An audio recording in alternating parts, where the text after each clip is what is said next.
You're not greedy.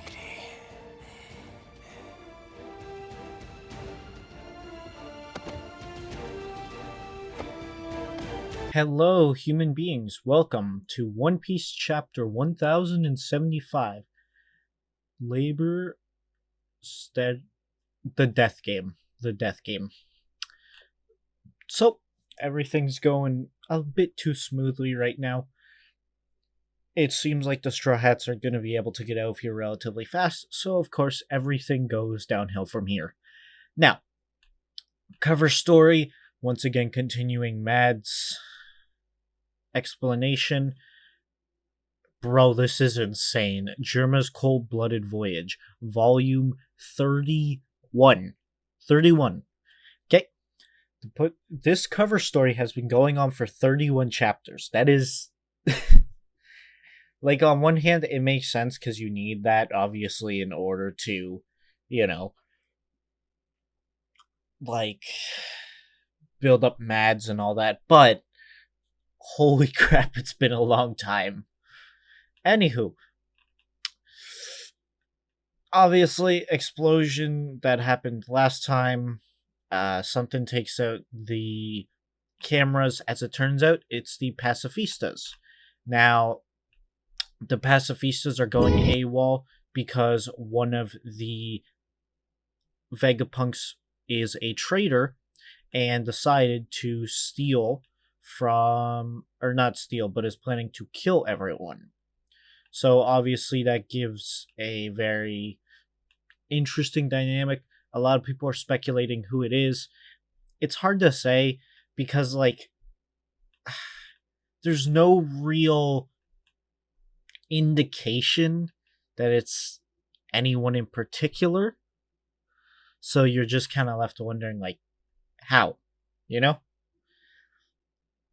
And obviously, like, it's gonna lead to some good action scenes, but it's funny with Oda where normally a lot of things you can see from a mile away, but this is actually, because on one hand you think, oh, it would be the evil one, right? The one that personifies evil and all that stuff.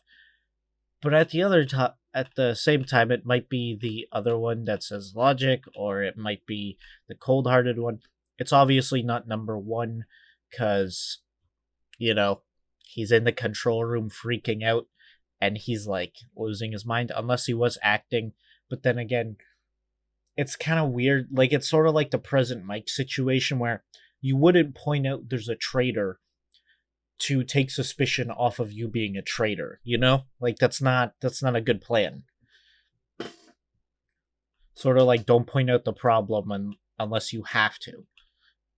But anywho, that's the main point of the chapter today. The pacifistas are throwing hands with everyone, and since the crew is spread out, they can't really fight as a unit, which means it's going to be really hard. Everything is going to be extremely difficult, and it's a little iffy on whether they're going to succeed. It's hard to say because they're obviously going to leave, but I'm still up in the dark about whether they're going to leave through triumph, like, oh, we beat the Marines, we beat Kizaru, we defeated Jupiter, they are all done.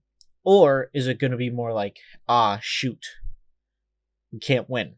Like, it's very difficult to say, But that's one of the risks you take in storytelling. Sometimes you don't always know. And it's actually really nice because, as I said before, this arc is...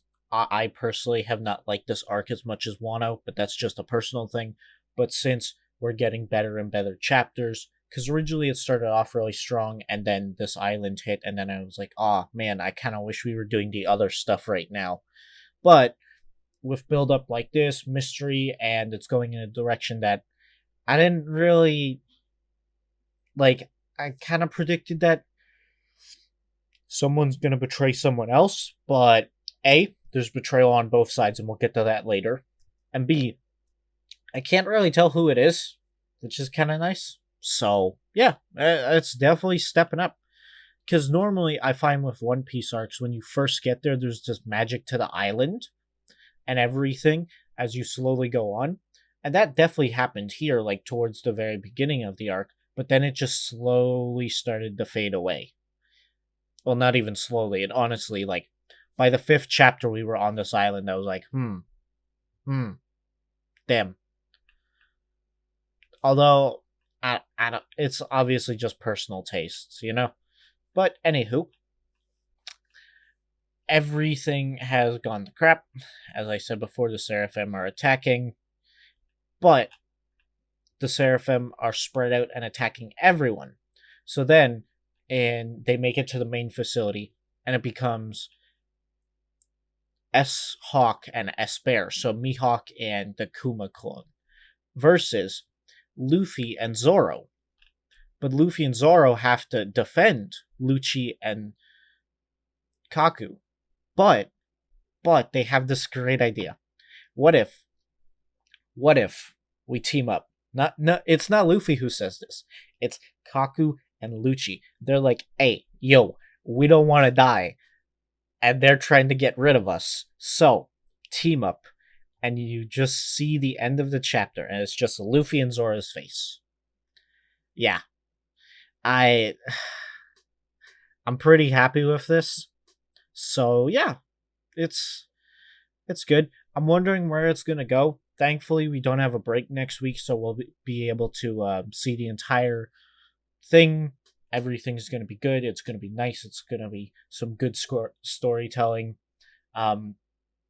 Although I'm kind of worried they might not, which I really hope they do. It's gonna be a missed opportunity if they don't. But sometimes stuff happens.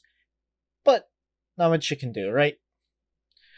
Also, artwork of this chapter, I think it's a little bit better than normal.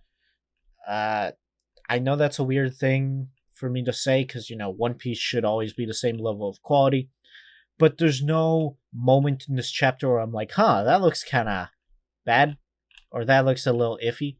There's no moment there. So obviously the art being really good, especially in the